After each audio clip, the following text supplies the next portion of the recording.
with today has been brought to you by the likes of Microsoft and other sponsors, but these events would not be possible without bringing everybody together and as part of these things. So, kind of first things first, thank you very much for these named sponsors, bringing it all together, and some really big names there, particularly around the world of voice and such. So, three that jump out for me immediately is obviously Microsoft, Pexic, and EPOS. So those organizations have been big inside the world of voice now for quite some time, either by one name or another. So that for us has been huge.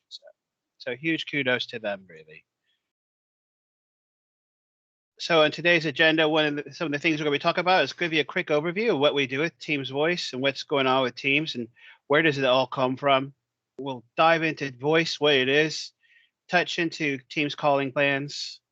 We'll go into Operate Connect. So Operator Connect is the new flavor of how we're going to do it. I'll showcase how you kind of build that out. Go into direct routes, some of the gotchas that we've had from the real world, some of the new calling features, some things are breaking out of that. Dive into the meeting side of things. So one of the things that's often missed out as and when we do a voice transformation project is what happens with Teams and what happens to the meeting rooms as and when we push those things out. Then go into further into meeting rooms. So what do we do? How do we use them? How do we manage them? Any of the resources we have and pull it all out from there. So first and foremost, hello everybody. My name is Jason Wynn. I'm a Microsoft MVP specializing in particular on voice and video collaboration and such. I've got 5 little people, 2 boys and then three girls. Eldest is 13, youngest is 8. So if you do the math, it was a busy couple of years. Run a couple of user groups out of the UK. I now live in a place called Belper, which is in the Midlands or East Midlands, right dab smack in the middle of it. I run a user group of the UK called Microsoft Cloud User Group. And we run those out of London, Birmingham, and Manchester as and when we're not in lockdown. Again, we have another event called Evolve Conference, and then run a podcast with a fellow MVP, Steve Goodman. So all those things kind of all pull together to make up most of my time outside of running events like this. And then one anecdote to help remember who I am. I used to run a movie theater when I was doing my MVP and my Microsoft accreditation and my degree. And I was working out of Dallas at the time, and I was doing something for Patriot Games as like a premiere for that. And I ran into Harrison Ford, and I showed him around. And then at the end of the event, he showed him back to it. And then about a year and a half, 2 years later, I was walking around Jackson Hole, Wyoming, and he bumped into me at a fly fishing shop, and he said, "Hey, aren't you that guy from Texas?" So there you go. It's a small world after all. So Microsoft Teams, and what is it? How do we pull it all together? So the key components to think about Teams is that it provides us the opportunity to do kind of core communications. So where were we with Skype for Business and how we pull that all together? So it gives us the ability to chat, allows us to host and have meetings, and then obviously calling within that too. So whether it is a telephone meeting or a PSTN conference or a conference call, whether it's a video or collaborative like we're doing today, it pulls all these things together. Likewise, allows us to collaborate so we can share content, work things together all at the same time, work collaboratively, whether it's on meeting information or projects or sales opportunities. We pull all these things together in a single location. Likewise, it gives us the ability to extend what we've already got. So functionality is continuously being built on what we already have within Microsoft Teams. And we build that out even further with either native applications or third-party applications and pull all those things all into one single location within the app, within the Teams app. And within that as well, it gives us a place to work confidently. So I think we just surpassed a milestone of obviously this time last year, upon year growth has been growing drastically. Now, obviously, with the likes of COVID and different integrations that we've had with global pandemics, obviously things have been massive within that. But the use of Microsoft Teams as a workplace tool has been huge and has grown exponentially in the last 12 to 18 months. But why is it so popular? Why does it grow the way it has? And that's a lot of it's down to what we do with Teams and how we access Teams. So we look at the desktop client, the mobile, the web, and how those different applications all pull together. Now, the clever thing is that the code that brings it all together is 98% the same. So why is that important in the world of voice? It's that Microsoft owns that entire component. So Microsoft pulls all those things together into a single location to be able to have that natively. So they own all those aspects between it. So from the endpoint all the way down to what's being hosted within Office 365. So that's a core component of what we're trying to do, what we're trying to achieve is all being done on the same client, which is actually obviously key for us because the how things work and how things are bring together is ultimately all going to be the same. So what happens and where is voice and how does voice work and how does it all come together? So if you take the old school voice people within the crowd, we some of us remember what telephone systems look like this. It was a large old school PBX. Hold on a second, guys.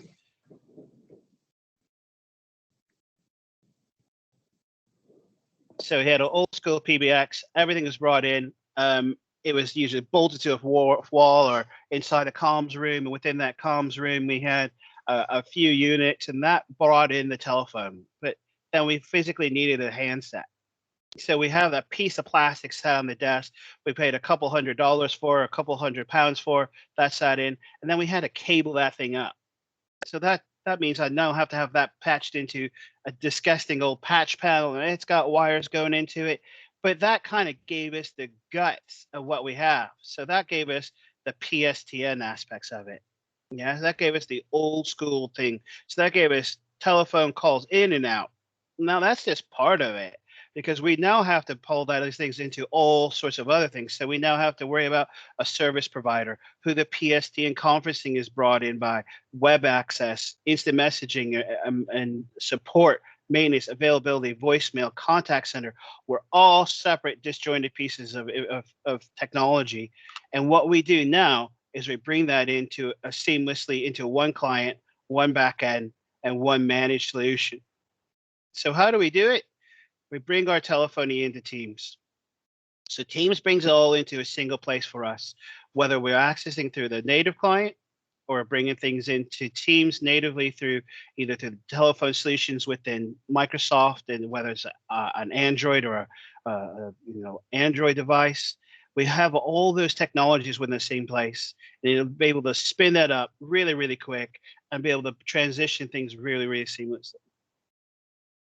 But if we look at how we manage Teams as a whole and how we bring these things together as a whole, we see quite quickly that what we're trying to do is utilize Microsoft as our backend infrastructure. But what do we need? So take it back to its kind of bare bones infrastructure. What do we need? All those components. We need Office 365 / Microsoft 365 to bring it in. So that brings in two components. It brings in Teams and brings in phone system. And I'll touch on those in a moment. But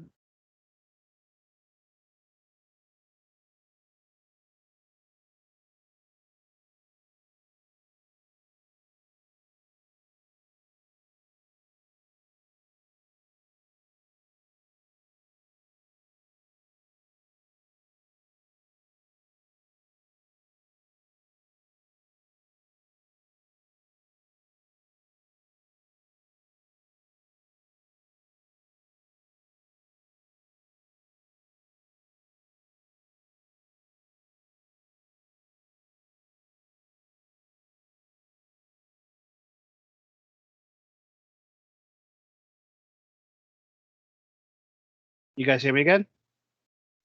Yes, Jason, I Yes. can hear you now. Cool. I don't know what happened there, but we're jumping back into it. So where did we get to? Where did you get to in this slide? You may have to reshare your deck here. Okay.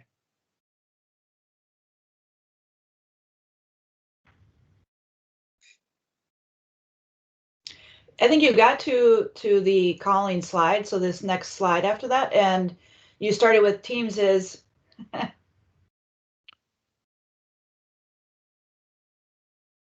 This one? That's it. Yes. Yay. So ultimately what we're trying to do is spin up Mike, let's see if I can get a quick ping go and make sure if I lose you, I can see I lose you.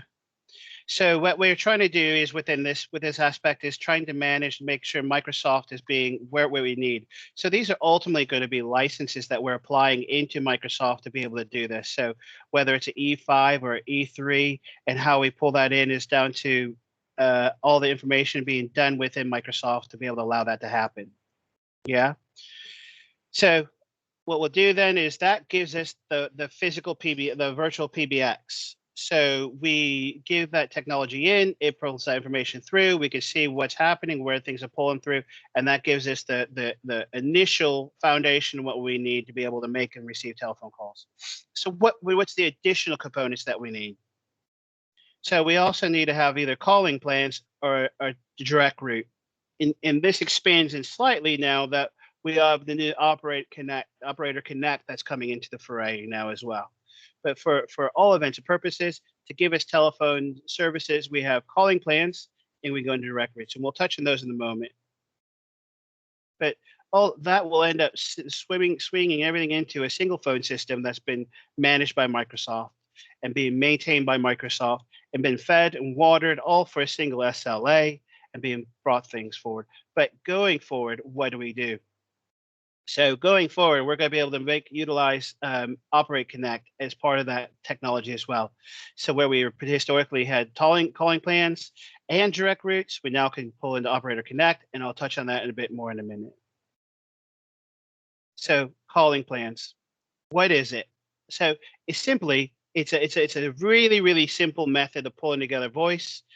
Gives you telephone calling directly from Microsoft. It's managed and maintained wholly by Microsoft. They handle all the domestic and international plans, and obviously new markets are continuously being added in. So what do I need as a consumer or a planner or provider of these services? And ultimately within that, we need to be able to have either, like I said, an E3 or an E5 or E1 plan. And if I have an E5, it has everything included for me. So it has the advanced phone system and PSTN connectivity. It has all the licensing I ever need, and then I just bolt on a calling plan. Now, if I go for the E3 or E1 plan, I need the phone system license. And I also, if I want to have PSTN conferencing, I also have to add that in as well. So that all adds into what we're trying to do around domestic calling plans and what type of calling plans we can have with it. So I either have a domestic calling plan, domestic international, and then I have different sizes within that as well. So I may have a large, a medium, and a small calling plan. So what does this do, and how does this actually curtail into different things? So what this allows me to do is to take these by particular plans that's relevant to those employees that I have within my environment. So if I realize and I look at the past 3 months of calling, I may make a decision to allow to have a small calling plan for a handful of users.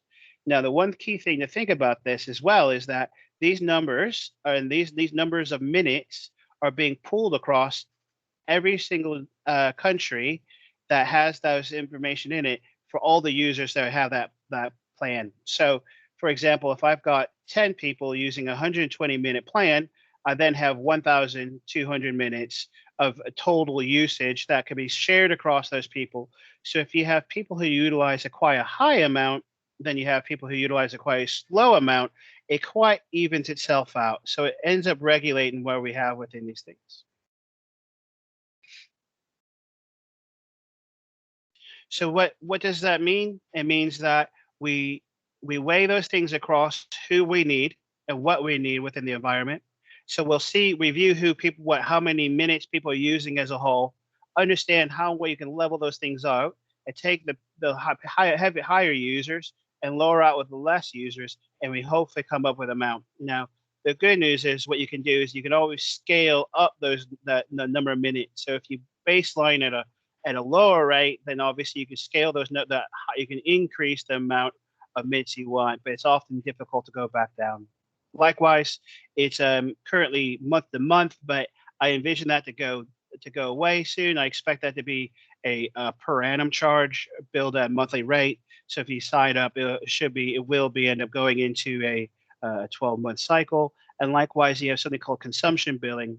So what you could do with consumption billing is, say you assign a domestic number, a domestic plan, a tariff to somebody, you can then go and add in additional services, additional calling ability by giving them a consumption billing amount, and then that provides them the ability to then share and pull down from a pool of money to be able to do it. So whether they're calling an international number or calling a premium rate line or a toll-free service, that could pull against your consumption billing amount as well. So what's the new technology that we're using? And ultimately, that's going to boil down to Operator Connect. So what is Operator Connect? Operator Connect allows us to bring in your an operator managed service and allows you to bring the telephone services in. And it also requires no additional hardware. So to give us kind of a graphical view of what that looks like looks some similar to this. So we have the telephone services being brought in, and we, as well as that, we also have the SBCs being brought in. So SBC as a service. And all those things kind of marry up neatly into Teams Admin Center attack. And then you supply your Teams services through Teams itself. So all of your telephony, as far as all the end users are concerned, will still look like native Teams applications. They'll use a native app to bring all those services in. Likewise, all of your telephone numbers and such will be ingested in. So what's some of the benefits? Why would we want to do this? So we would leverage the existing operators we've already got. So there's two reasons why you would move to Teams, and it's one of it's down to commercials, and one of it's down to challenges, technical challenges that you're trying to acquire and try to meet. So if you have the ability to go ahead and see these things, then obviously that helps bring down those levels that you have. Simple to connect. It's quite easy for us to showcase how we do that in a moment. All of the information and all the infrastructure that's being used is already being done by Microsoft. So what's happening is Microsoft spinning up the APIs for operators to bring all their telephone services in, and then that's all being ingested into Microsoft Teams natively. So the relationships are held between the operators and Microsoft to help marry those things up. And then obviously on top of that, Microsoft are working closely with these organizations to bring it together. So what they're also doing is bringing together the APIs within Azure, help create those things. So they have a one-to-one network now. So that way you have the quality of service and peering between those two, the operator network and Azure as well.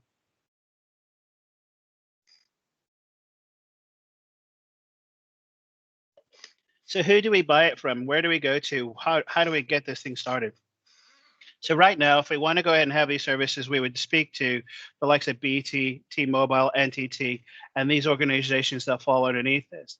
So if we have an existing relationship with any of these providers, and we want to go Microsoft Teams, the easiest and seamless way of doing it is to go through Operator Connect. And so what do we need to do to be able to do that? So the first step to do is understand who you're actually using. So do you have a relationship with any of these providers? And if so, we'll walk you through what you need to do. So the easiest first step is to see if they're on this list. So if you, as and when this list gets bigger and bigger and bigger, what we have ways of kind of orchestrating it. And what we do is go within here, we'll click on their name, and then I'll show you how you add that information in. So that's a relatively easy way. But what if you have multiple geographies in which you want to be able to provide these services from? So what you would do within that instance is to go ahead and click on that drop-down menu. In this case, typed in United, and I could choose which countries or I have within those geographies. And we click on United States, and we already chose the likes of calling and audio conferencing. Then what that then pulls through is on this, you can see that we've got the no numbers have been acquired yet. I got no services where I'm going, I want to be able to pull through from their provider, what countries we have. We make sure we tick on those two tick boxes, the operator can contact me box and the accept data transfer notice, propagate that information and say, add as my operator. Now that's when it kicks off to the operator into Microsoft to help subscribe that information into Microsoft Teams. So that pulls all those things straight through into what we're trying to achieve.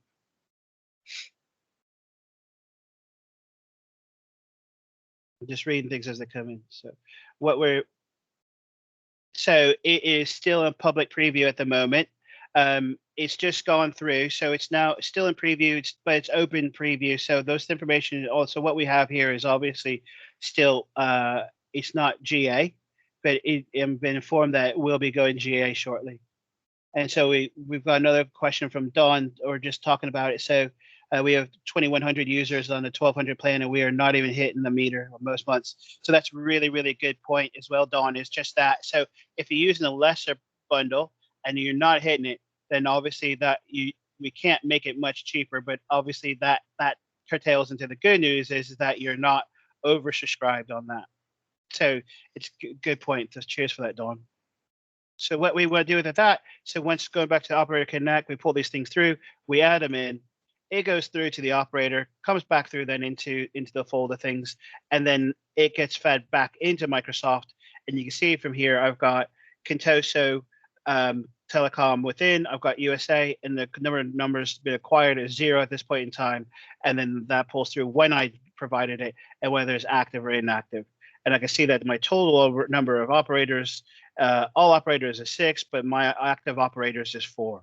So that I've ingested those things in, and going forward, I will be able to then transition my numbers in. So what will happen then is the acquisition of the telephone numbers will start to occur. So as those numbers become ingested in, I utilize the phone numbers tab within Microsoft, within the Teams Admin Center, to start assigning numbers as I always have done. And you see from here, we grabbed in a couple. So we assigned a number within the United States, a number within, again, from a US dial range, and then assign them to different users into Spain, into Barcelona. So you can see how these things kind of start to pull through and how we're starting to manage it. So that's it. That's what happens if I have all those existing, if my incumbent supplier that I already have was on that approved list. But what happens if I don't want to use a Teams calling plan for either for a commercial reason or for a technical reason? So what if I'm using a solution and I want to continue to use that solution, and I know I want to be able to bolt my existing telephony into Teams? Then what I would use in that scenario is something called a direct route. So direct route ultimately has a good span of where they go to and where they acquire from. So we've got a lot of the bigger countries that we would reach to are being handled by calling plans, but there's a large geography that we can't hit. And within these countries, we would utilize a direct route. So direct routes will allow us to do other things as well. So if I have a technical reason why I wouldn't want to go to Teams, so if I required something like compliance recording, I can use this technology to give me some sort of compliance recording.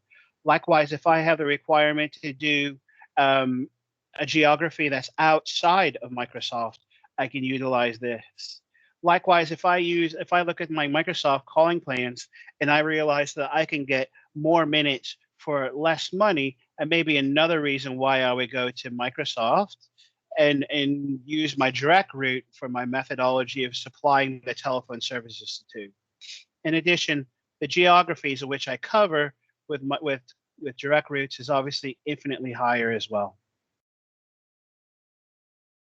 So what do we think about what's one of the ways to do it? So some things, the way I often have it is that the bring your own SIP trunk, or bring your own SBC. Often the things we see get missed are such like this. So often people forget they need to have a public IP address. It can be NATed through. Likewise, we could maybe able to have a FQDN that subjects to rate 2, so a public DNS record. We need to have a public certificate. Again, we can use a wildcard now, which is the first time I've seen Microsoft use that technology for that. And in addition to that, the SBC needs to have that additional functionality that we have in it. So just looking at what Dave Rains pulled through. So we have concerns about putting all our eggs in one basket. The best Microsoft 365 has been to move close to M365. We move existing voice numbers over. Teams at least lets us call a person in Microsoft is down. What can we do to minimize potential scenario being down? So what we could do around this is if we are so here's a good one. If we have we'll do this. So these technologies that we have here are called SBCs. But a lot of the time, these SBCs can also be something called a survivable branch appliance. So SBCs allow us to have ultimately or like a media gateway and a firewall all in one. And a lot of times these devices have spare capacity to be able to act as an SBA, so it's a survivable branch appliance. And what we would do within these instances is then spin these devices up to upgrade them from an SBC to an SBA. And what that means is, as and when if Teams is down, we have local resiliency within that geography to be able to provide a telephone service and still have a means to be able to have Teams sign into it. Now, again, that is still how we would want to be able to do it, but it is local to that environment.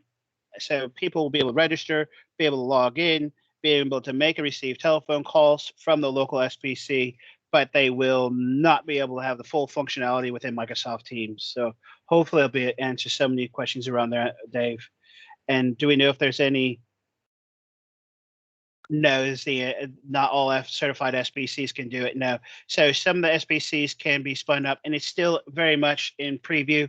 So that is still up in who we don't know when that's going to happen or which devices are going to be certified yet. So that's still not yet GA. Is find out which SBCs can run as an SBA. Do we know if there's any plans on the roadmap for call stats per user?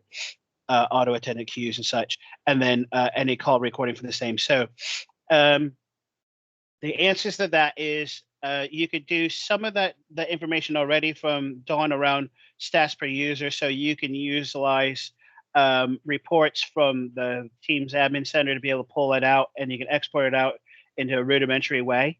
The other way to do it is to use the Graph API and pull that in and delve deeper. So you can utilize that to get into a more granular information of what you want around call stats, around either auto attendance or call queues or per user basis, whether it's a service number, a Teams user. You can pull those stats through and find out who's using what and when. And likewise, the call recording information is slightly separate. So a compliance recording is outside of Microsoft, and we utilize something a different technology to be able to do it. So there's a handful of supplied and supported recording, compliance recording technologies out there that pull this together. Yeah, good. Good shout, Josh. You can use the call quality dashboard and then Power BI it out. So cheers for the URL. So that's if I have an SBC. But what if I'm going to a telephone provider that allows me the technology to bring everything back in as a service? So I go to my provider and they're not on the approved operator list, but we know they have that technology out. We know they have the ability to provide those services still within Teams. We can speak to them and they can bring their own service to us. So what do we need then? So that brings they're providing you a turnkey service into a SIP trunk. They supply the SBC, they supply the management of it, but ultimately it ties it all together into one big piece. So what do we need and what's often overlooked? So again, we need to be able to have their domain within the admin center, but we need to override the ability to skip the validation piece. So we have to add in the third party's direct route into our technology as a domain, but we can't go and obviously administer the DNS records for every single one of them. So we want to override the validation. And the configuration historically been done via PowerShell. We can now start to pull these things in via the GUI. So we now can use the Team Admin Center natively, create a lot of the things as well. But there's still a requirement for us to do the online PSTN usage, the new online voice routes and online voice routing policy. So we create all those things still too.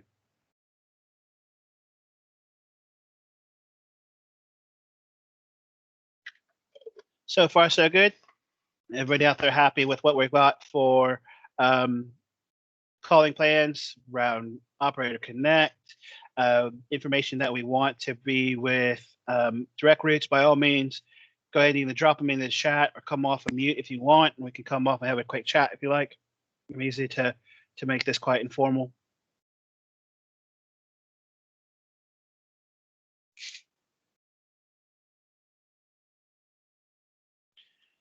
So what have we got coming up? So one of the reasons why we have people not go to Teams and such is they often want to be able to go to voice-enabled channels are also very cool. Cheers. So one of the things we can do is I have invested of organization that I'm working with or trying to help support is to be able to bring in. They may have invested tens of thousands of dollars into telephony infrastructure that they don't want to lose. So if I have an existing handset that comes into the fray within this list, I can use them with Teams. So I can now use this functionality natively with Microsoft. They'll register with Teams.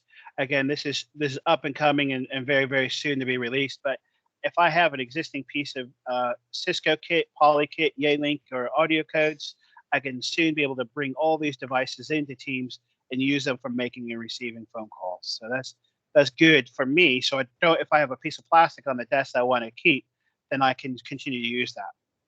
Something else that's coming out is if you have a Microsoft Teams device, you can soon log in with a code. So you go into the URL supplied on the device, it spins up, and then I have the ability to log on to that device, log onto it. It ties into Teams. It pairs with the Teams client itself. I type in that code, and that signs me in. So that's really, really quick way of me being able to sign out of a device, log back into the device quite quickly. I don't have to go through then and type in my potentially long number to be able to get into it, or if I have a complicated password to be able to type that out on the screen, I could quickly just spin it up, get that information, get that code in, and provision that service quite quickly within it. So that's big for either hot desking, so where I want to have the full functionality of a handset. It makes it really, really easy for us to spin all that handset up quite quickly.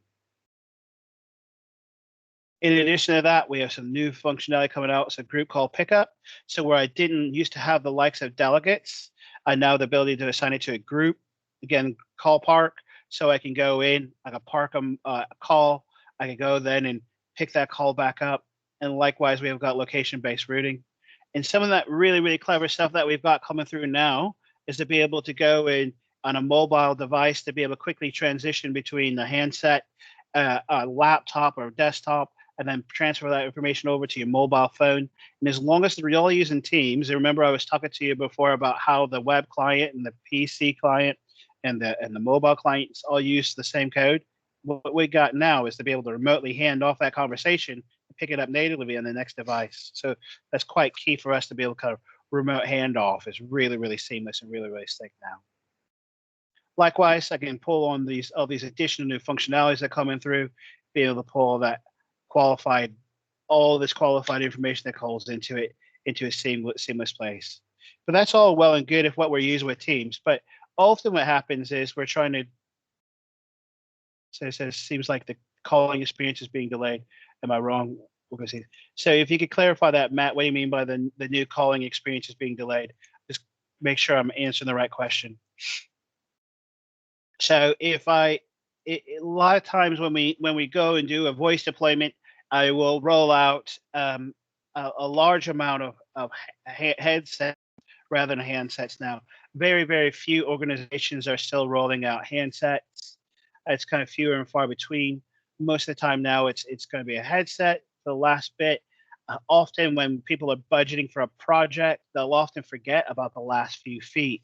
And between the laptop and the end user is huge, and that one makes the biggest piece. So always go back to review, and a good URL, and I'll touch on it in a moment, is what the device is that you're using. And so if you go to office.com/Teams devices, it will showcase what's been certified and what hasn't, what's been approved and what hasn't. And so within that, we'll always see that the functionality is being potentially lost or not being, again, the best experience. And we may spend a lot of time getting all that together. And as we move into a soft phone world, people often forget about the last few feet. So always budget for your headsets at the end.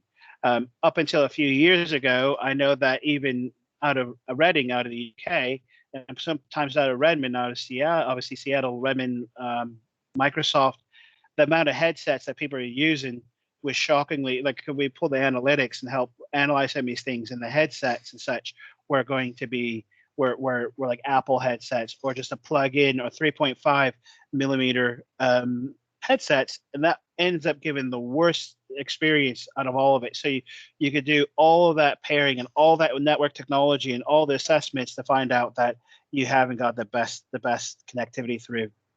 So that takes you up to the voice aspect. But what happens after that is quite key. Is we're starting to see people move back into the office now and starting to get the technology through and trying to get a lot of the things in now. But as and when we move back into the meeting rooms, back into the offices, we realize that we've lost the meeting rooms because we ripped out our old Avaya or our old Cisco or whatever technology it may be, and we're no longer to access that new environment. So it's helping Matt here. So it seems like new calling.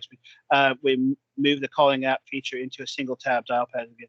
So you should be seeing, you should have that already. So what happens is there's a slight delay between assigning a license and having that functionality through. Now the sync cycle is somewhere around 18 hours.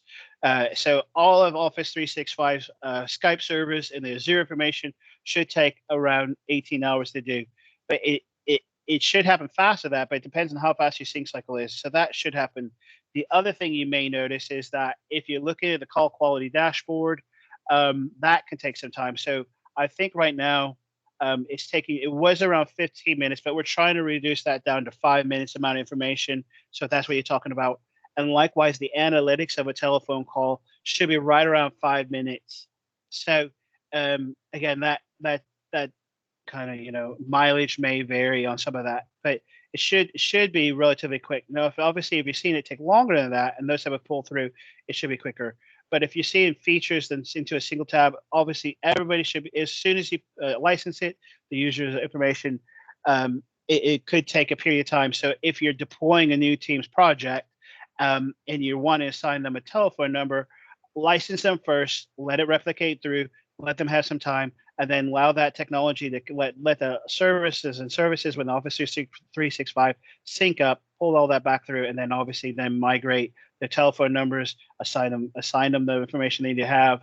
Likewise, make sure you leave appropriate time to do things like auto attendance and call queues, your IVR systems, and those type of things take time as well. I think he's referring to the new look and feel. So that obviously that's down to which ring you're on and such, and so the rings of which you are should be replicated through. You should have standard consistency regarding all your users, but I don't yet understand the math of how that all ties into the actual tabs and how fast that information comes through. So you can always request it to come faster if you raise a help desk ticket to Microsoft to be able to have it through, but this sometimes takes longer than some tenants just take longer. So if we look at meetings, what do we do? So meetings is essential. A lot of things coming through, and what's the biggest differences we have? So the ability now is we can meet anywhere. So this is a prime example. I live somewhere between like 5,500 miles away from the central United States. Obviously, I grew up from there, but obviously I could join these meetings from anywhere now. I could come from my own desk, whatever else. I now have the ability to spontaneously spin up a meeting that has up to 1,000 users. So the tenants now allow to groups to 1,000. I can host these things with an ad hoc, or I can create a live event that has up to 10,000, up to 100,000 users attending now. Likewise, I can spin these things out to be either internal, external, or even broader, and then I can have all these things pull in. So some of the contextual information that we're having out very, very soon is really clever and really, really neat. So we're going to soon be able to have the likes of all the meeting notes and recordings embedded into the channel that we're maybe working from or within the invite itself. Likewise, we're going to have transcription service. It's going to transcribe everything that we're saying, and obviously put all that dictation into the meeting notes. Any whiteboard sharing, all that's going to be built in soon. And then obviously with all that, we're running billions of minutes of meetings now, and the amount of it's growing and growing substantially, and more organizations are using Microsoft Teams than ever before. So what does that mean as well? Is that we pull this in, and again, what goes back to that original slide, I can now pull it all into a single meeting room experience, desktop, mobile, all joined up from myriad of different devices to be able to control it, manage it, pull it all in. And likewise, we can all do it with a mobile. So I'm going to touch on this in a minute, but some of the new stuff that's just come out in the last couple of weeks of being able to use my mobile phone to cast from, or I can do all my annotation and all of my information from my mobile phone and pull that directly into Teams. But the global reach, again, reaches out even further around, particularly around, I'm obviously calling in here. If I wanted to be able just to have an audio conferencing information, I can call out all these people in. So we now reach out to 72 different countries with 400 different telephone numbers within the society of everything. And likewise, I could pull that technology into a single location as well. Is there a way you could keep a meeting active while answering a call? So when he's viewing a meeting, I would like to answer a phone call. Would like to be able to continue viewing it. So within that,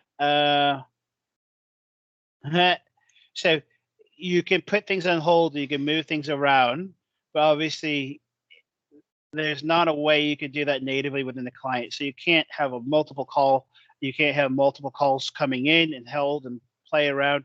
If you want to have multiple calls, the easiest way to be able to do that is not to utilize Teams itself, but be able to utilize a contact center application that can park it, schedule it, is use bots to hold that call for you to be able to move between multiple calls. So something like a Anywhere 365 can help do those things for you. So you can have multiple calls in flight, pull all that technology around, and obviously park and pull in different phone calls for as many as you need within that. So that's what I would suggest you do is if you need to have multiple Teams call on the go and multiple teams on the go, you wouldn't be able to do that. The only other way you can really do it natively right now is to utilize something like a virtual machine to have one meeting up and multiples going. And it's not how it's meant to be used. As well as that, we want to be able to use the what do we have and where do we get? So we want to be able to have the same accreditation we had before. So we had certified for Skype. Now we have certified for Teams. It allows us to call through. All the new technology that's coming through with Teams all have a Teams button.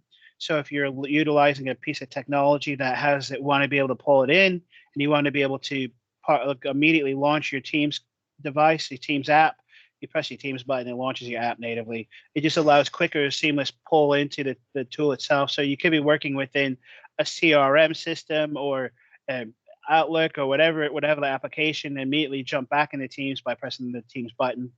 Just allows us to pull in faster. There's that URL I spoke over earlier. So the office.com/Teams devices, a really, really good place to go to. And it helps tie into some of these other things as well. So how people work and how people pull it all in. So with Teams certified devices, we have those headsets, the headphones, the desk phones, and then obviously we now have new technology that going through, so such as things like a mobile phone station. So Teams is obviously the same client, so I can now use a mobile phone to make and receive my phone calls. In the docks all have wireless charging, so if it's a modern mobile phone or a cell phone, you can just utilize that dock and wirelessly charge it. Likewise, it will have to have a headset or handset, so you could use that as your means of making and receiving phone calls. Conference rooms and shared devices, so you have the likes of your conference room star phones, whether it's your Yealink or Crestron or Poly, all have a star phone system. MTRs, which we'll touch on in a moment, Microsoft Teams Room, and then we have interactive whiteboards. Those all bring all the services all back in, and that's one thing to be mindful of is we may invest in the licensing for these things, but how do we actually manage it and how we bring all these things through is really, really neat. And I'll touch on how we manage some of these things in a second.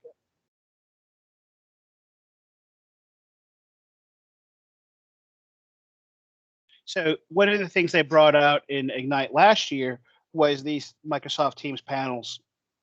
Teams panels are really, really clever because as of when we go back to the office, we have to reduce the amount. We may have to reduce the amount of people we have in meeting rooms. So a meeting room that used to hold 20 people may now only hold 10. So what do we do? So as of when these rooms get spun up, the meetings get spun up, it'll tell you what's available, what's not. Likewise, if we can come in and join the meeting from outside the meeting room, so we can see what's available, what's not. We can adjust some of the things so we can apply for different configuration changes. We may be able to request for support from these devices. Likewise, we may be able, there's a whole sorts of different things we can get and add into these. But what we can also do is if we go into a room and we realize the one we were going to go to is no longer free or is still occupied, we can now go into as well and request a blueprint or see which rooms are available. And we can work with the IT systems within this to be able to pull up a map, find out which rooms are available, which ones aren't, which meet your coverage sizes, and obviously immediately go to the next available room to be able to do that. So panels are coming on board now. Again, they're available through Yealink and Kaveco, I believe, is the other one as well. So Microsoft Teams Room, and Microsoft Teams Room is by far one of the easiest, seamless ways of joining Teams meetings right now.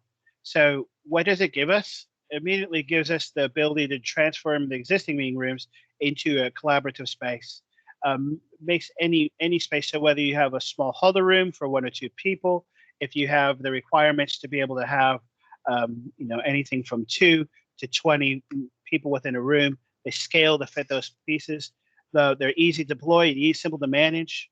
Right about now, they have something called a premium license, and the premium licenses allow you to then have quite a lot further technology within it.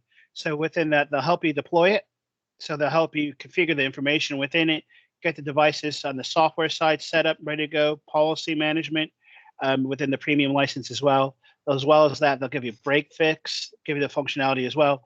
And then obviously, if you ever have a problem within your team, within your team's room, Microsoft will help do that and manage it. And likewise, they'll help connect all those different things together. So the MTRs are, I can't tell you how helpful they are going forward, because the amount of growth in that particular area has been huge. Probably just as much so as the voice aspects, is because people are starting to now go back in the meeting rooms. Starting to hit the marketplace and hitting their old offices and getting integrated again is quite huge. But some of the really cool stuff that we're seeing.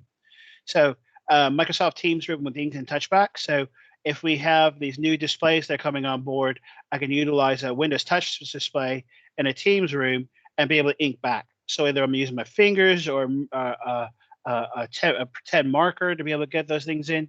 It allows me to pull those back. But there's going to be times as well when I go into a meeting room and I have a whiteboard and like an old analog whiteboard. And what do I do within those? Because I still want to capture it. I still want to bring it all into the Microsoft Teams meeting, but I don't want to invest in like an expensive display. So what we do within that is this is now called a content capture. And what content capture cameras allow us to do is utilize that. There's a handful of approved webcams that Microsoft have allowed in. And these content cameras can look at a screen onto a whiteboard, onto an analog whiteboard, and then keystone it so it squares it up so it's plumb, it's set up, it's rectangled off, skews the content on it so it can make sure that it's on a right angle. And then as well as that, it then ingests all that information you have on your screen into Microsoft Azure services. So what does that mean? In reality, when we start walking in front of a whiteboard, we block what we have. And the challenge is that as we walk in front of it, we lose that content. So I don't want to have a screen where I have 100 people looking at the whiteboard and they're seeing my back. So what happens then is we now have the functionality to be able to see both what's going on, the person in front of the screen, in front of the whiteboard, and the content as well. So as and when you move in front of it, the content camera sees what's going on to the whiteboard, ingest that information into Azure Media Services, and then if I walk in front of it and they can still see the person in front of the whiteboard, it still has both. You can see the person, you can see the content, and it's being shared in. And what happens then is that goes all into the analytics of the meeting, and you receive that whiteboard as part of the meeting information that goes forward as well. So we'll be able to receive that as a OneNote attachment. So that's one of the really cool features that we see going into it. With some of the other cool stuff we see. So content, it's meeting room capacity notifications. So as and when I go into a meeting room and I realize that I've got 5 people in, it'll say, wait a minute, this meeting room is only supposed to have 4 people and I can see 5 faces. So we now get this piece up here that says stay safe, practice social distancing. And that person that's walked into the meeting room will ultimately it's almost like a name and shame, but they'll be informed that they've exceeded the amount of people within that room. So that for me helps as a business, helps make sure that people within the meeting room are socially distancing the way we want them to.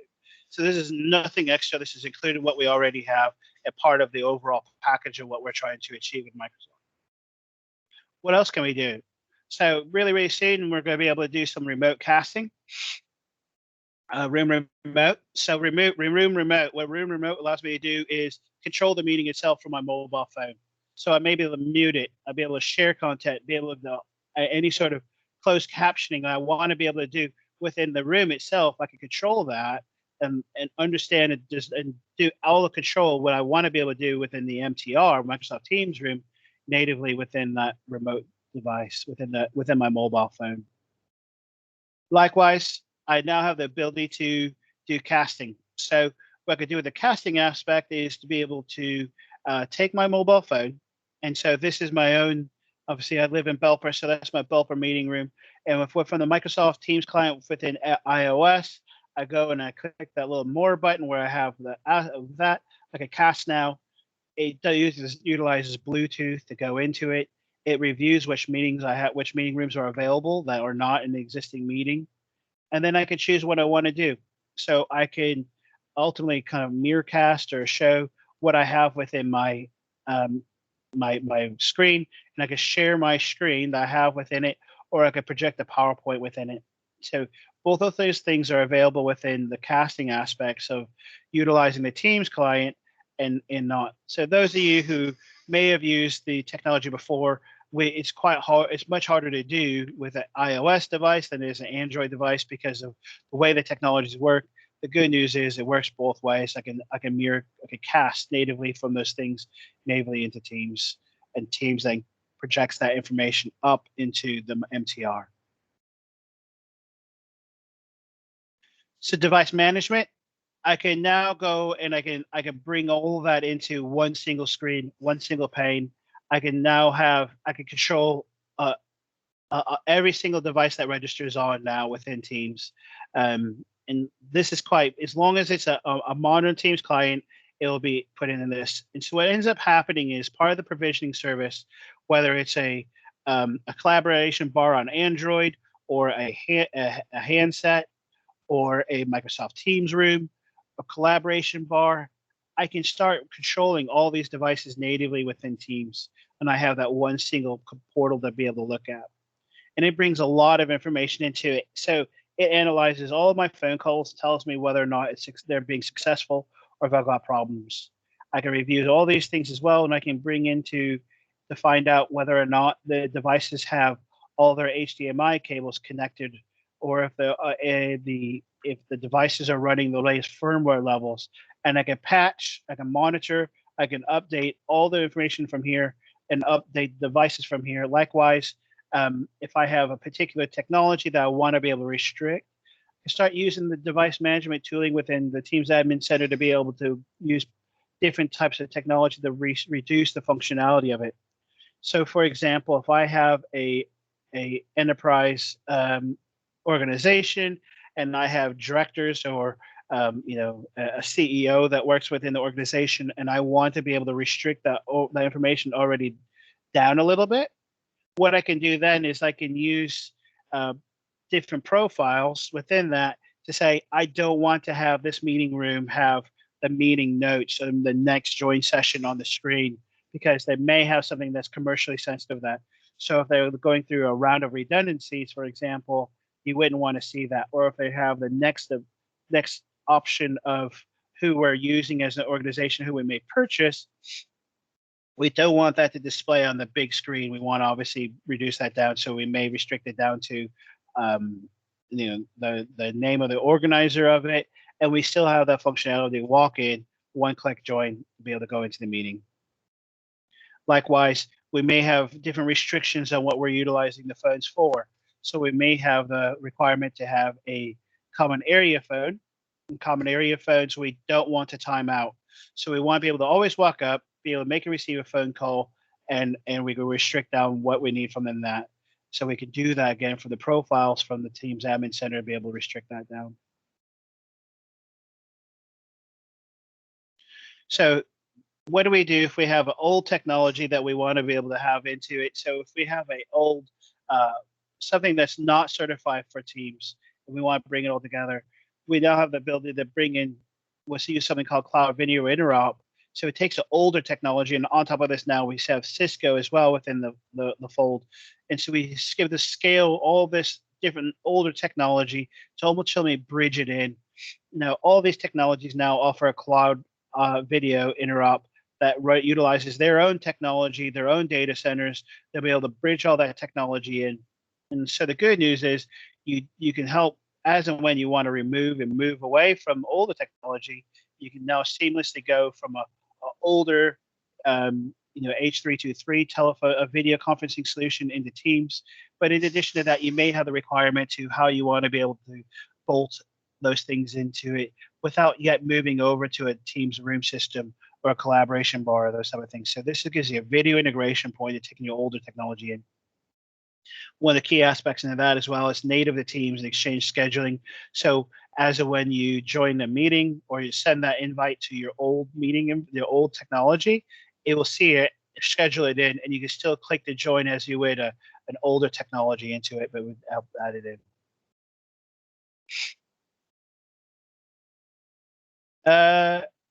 But you're not seeing managed devices. You should be able to see that within the Teams Admin Center. Let's have a quick pictures.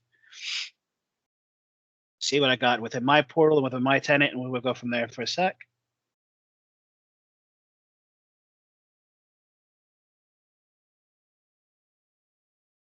So you gotta love demos on the fly. Let's have a quick look.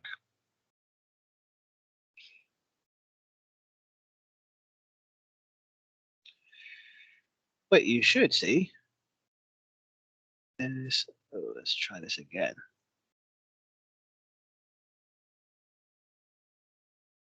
We'll be able to look at the actual Teams dashboard, see if we can get in. A sec.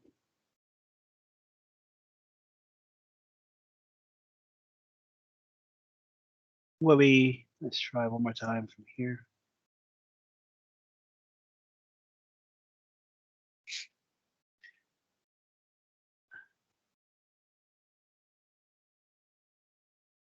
No.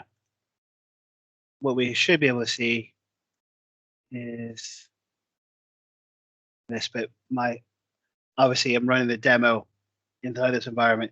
You should be able to have your devices here, and within devices you should have all your IP phones, Teams room, collaboration bars, and panels, and manage all that within one single location. And so that's how you would do that, is pull all that in. So you should have that information without having to log out, log back in. That's how we kind of pull all that information back together. So that will give you the management functionality of what we're expecting within Teams itself is to that endpoint. The answer to can we do that? Can we force an upgrade? So the answer is yeah. I thought manage devices is no, it's just to the devices we're looking for is use just that devices aspect. So that'll give it. So can we force an upgrade of devices? The answer is yes. So we could go within it, maybe worthwhile spending a few seconds really quick and logging out and logging back in with that within Edge really quick. So if you give me a minute.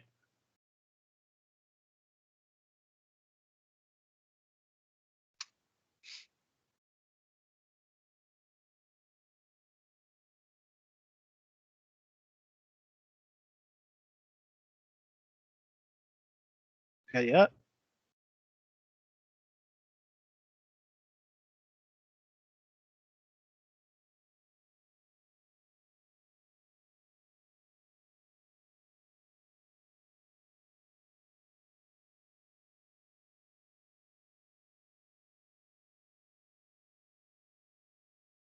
I love this. The one day I'm trying to get it, I can't. It's still time it out. Let me try a different browser, see if I can get it another way. Give me 1 second.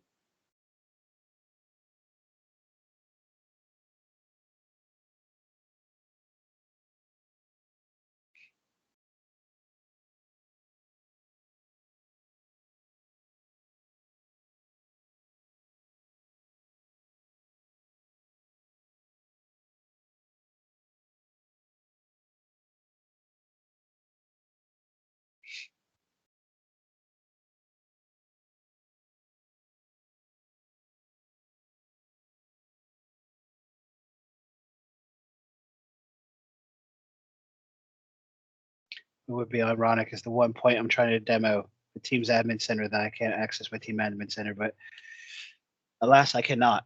So yeah, within this, what we should be able to do is go within devices and choose your devices within this, and as and when it should do. It seems like everything's down at the moment, so we can't get anything in. I've got, as when we have these devices, the critical, the whatever information we have within this will show up. So if we have devices that have been registered in our environment, that'll pull through. Likewise, if we anything that's critical, so if it's had the cable pulled out of it, that information will show up. Everything that we're running within the environment will end up showcasing through and pull that information through. So if there's something wrong with it, then we can update it. Likewise, if we have the requirement to force an update, we can force an update, also do a reboot on the device, try to help clear and do some of the management aspects of those devices from here as well. But obviously right now I'm incredibly unlucky to be able to find that the Teams admin center is not working with me. But yeah, so we could pull all that in and be able to try it all over again, and be whether it's a desktop like a MTR, or if it's a whatever it may be, a collaboration bar, display, panels, we can manage those things, do all that through there, force the updates as well. Now we can't do firmware. We can do some firmware, Microsoft approved firmware within that. So if it's running a old version, but it's been certified by Microsoft, we can push the firmwares as well. So if it's running like a Yay link and we want to update the firmware on the camera, it'll help manage all those. So we can do those. And likewise, if you buy the premium license, those things are already being done by Microsoft, and Microsoft will proactively update and manage and maintain that too.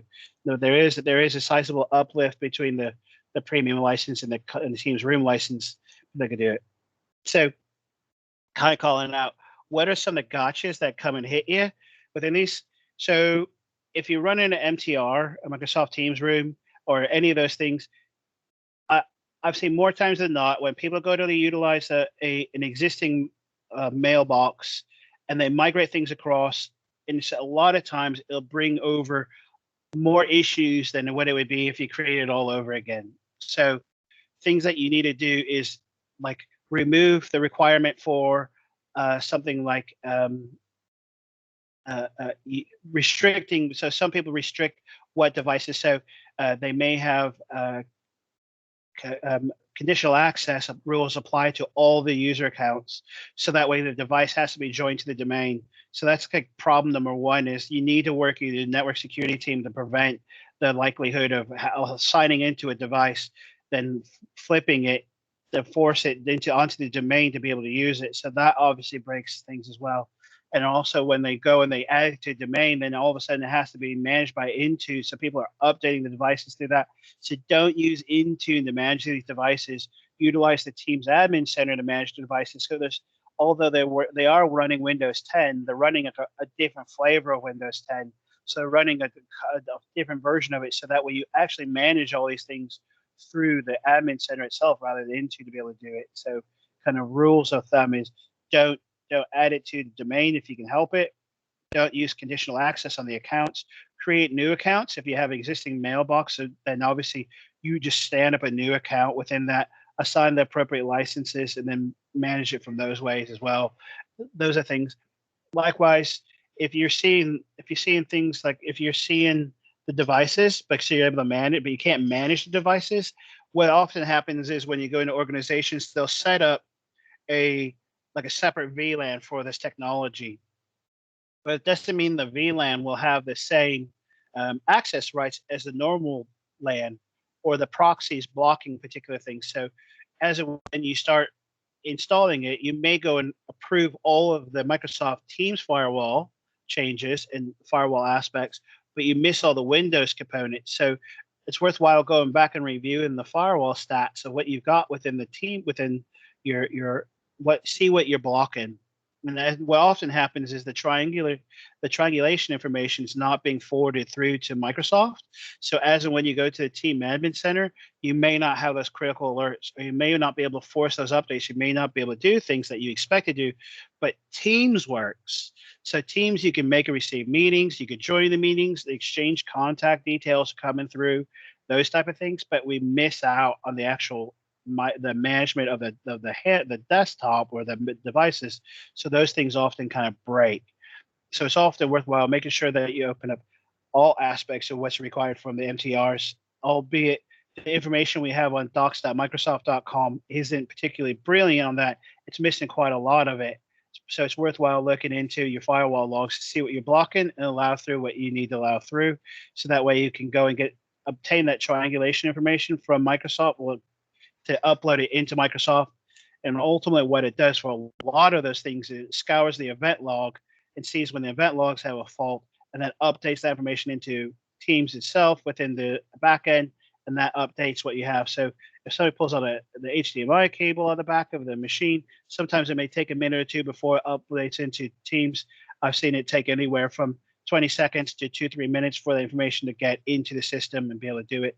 Likewise, a scheduled reboot sometimes could take 3-4 minutes before it hits and queries and comes back through.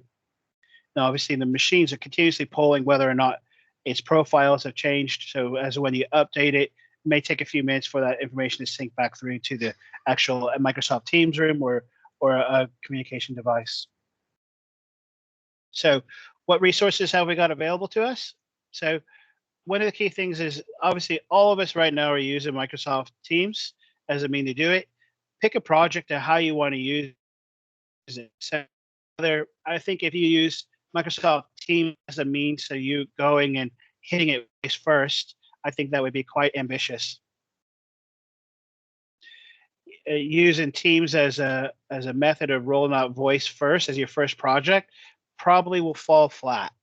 So it's use something else first. So use it as another project first. So use Teams to deploy Teams. Use Teams to deploy another project to get other things up and going before you do that. Use the mobile app. So with the new mobile apps and new functionality, we're seeing way more functionality built into it. So one of the things for those of you who are really keen, you'll see that when they build the mobile app out, we have functionality built on Android first and then on iOS. And when you have a cadence that swings between the two, so you have functionality that gets brought up on Microsoft, and then within Office 365 within iOS, and then you'll see that the new functionalities get brought onto Android, and the further functionality gets built on the Android. And so it's quite neat how the two spin between the two. Likewise, use Fast Track as a means to help build that out and build out what you're going to be doing. So what is it going to be the next steps? What is it going to do for adoption? And then check out Success with Teams, to aka.ms Success with Teams. And there's some really cool things within that. So whether you want collateral around building out a quick reference guide, or how do I make sure that people are utilizing the technology, they'll help build all those things out within it. They'll help build out the dashboards that you need to be able to do to see and provide that information, and then understand who's using what and where and why. Because one of the biggest ways to get adoption within Microsoft Teams is to go and tell people how it's going to save them time, how it's going to be useful for them. And if we just tell them that we're ripping out our old telephone system, here's the new one, people may not use it. They may find it, particularly different generations and different organizations have a slow adoption technique. So make sure you deliver the message that you need to have within that. So that URL helps have that collateral, helps review, understand who's using what and where, why it's being used and how they're using it, and how to pull that information out of your tenant, and then build upon that. And then obviously last bit is to get the feedback. So if there's any questions or comments that you have within going forward and you need help with it, by all means, reach out to me and I'll put my Twitter information up there again. Feel free to send me a DM or tweet me directly, or reach out to me on LinkedIn to pull all that in together to be able to have all that information. So if you, as and when you have queries or comments, obviously being part of the community and part of being an MVP is I try to help out as much as I can. Check out the likes of the tech community and bring it all to see if you have questions or comments, but go there as well. So obviously not everything is on docs.microsoft.com. Reach out to the likes of myself and the guys who had the session before this, a lot of the Canadian MVPs for Around Voice, a phenomenal resource within the technologies as well, and feedback to us and see if we can help out. So I'm going to reach out to the wider Q&A now. So if you guys have any questions or comments, feel free to come off of mute or put your comments within the Chiefs channel within it as well, and we'll see what we can do about helping out. Most importantly, thanks guys for anything you have, and if anything you need going forward, by all means, reach out and we'll chat from there.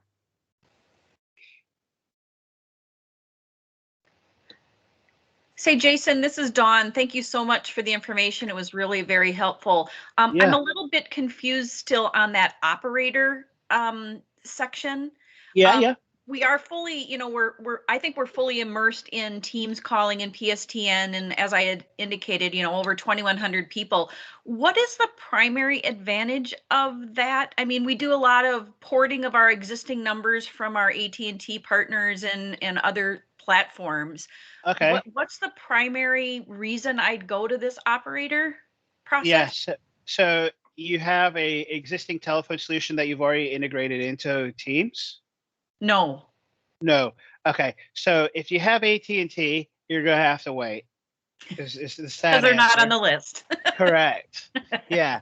So why would I go to it this way? So if I have as and when AT&T go through the accreditation, what we can do is then get them onto here. So if I have like all my AT&T numbers, and so if I go back to the slide, so are you using Teams at all for making telephone calls? Yes. I think what you're maybe describing to me then is I just have to bypass the porting process if I set up operator. Is that correct? Yeah. So what I think what you've done is we do porting, and then once the port is complete, we assign our ported numbers to those users. Okay. And so are you porting them from AT&T to Microsoft? Correct. Okay. So you're using calling plans to provide your service, yeah? Yes. So the reason why you wouldn't do that is if you had AT&T and say you had another 3 years remaining on your contract, and you're like, it's going to cost me, I mean, depends on how many users you have, but you may have, you know, a really big hit on how much money you're going to have to pay to leave AT&T. Got it. So that would be like one of the key reasons why you would shift to this, is that you're paying AT&T for your lines of minutes, but you're not porting over the numbers. You're not making Microsoft your carrier. What you're actually doing is providing them the ability to have that telephone service and then build it in. So what you could do is if you didn't port everything to Microsoft, and as and when AT&T comes available on that list, you could say, I'm getting, you know, I'm using 120 minutes from Microsoft. I'm spending $5 per user to have that. But you may be able to go and say, actually, I may be able to get 120 minutes from AT&T for $1.50. Got it. And then you're like, wait a minute, I could save myself $4 or $3.50 per user per month, and have the same amount of service, in that I don't have to actually do anything other than ingest it in, assign those telephone numbers in, and I have that functionality. And rather than porting it to Microsoft, you utilize that relationship that you have with your incumbent supplier, and then also have that really like the reduced cost that you may have from not porting. I'm continuing to leverage my existing cost structure from my existing provider without porting it over to Microsoft. Got it. Exactly. Yeah. Perfect. And you may find that commercially it's more viable, or more, that's not viable, it's not the word, but more attractive to be able to have so when the supplier in, I'm paying them a nominal fee, and it may be cheaper for me to do it that way. Perfect. Thank you for that explanation. That helps a lot. Yeah, pleasure.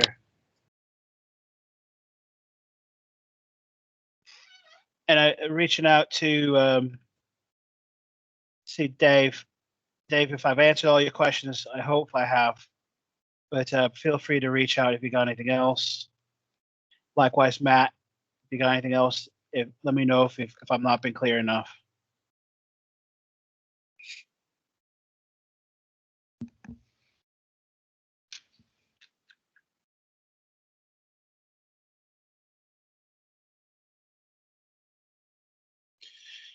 Cheers, everybody. Well, I think we've got some more time. Let me know if you got. So I started somebody shout out really quick.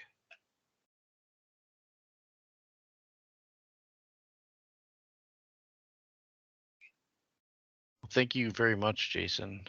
Cheers, Tim. Feel free if you guys want to interrupt me or drop in chat. Well, anybody might be thinking of questions for Jason here.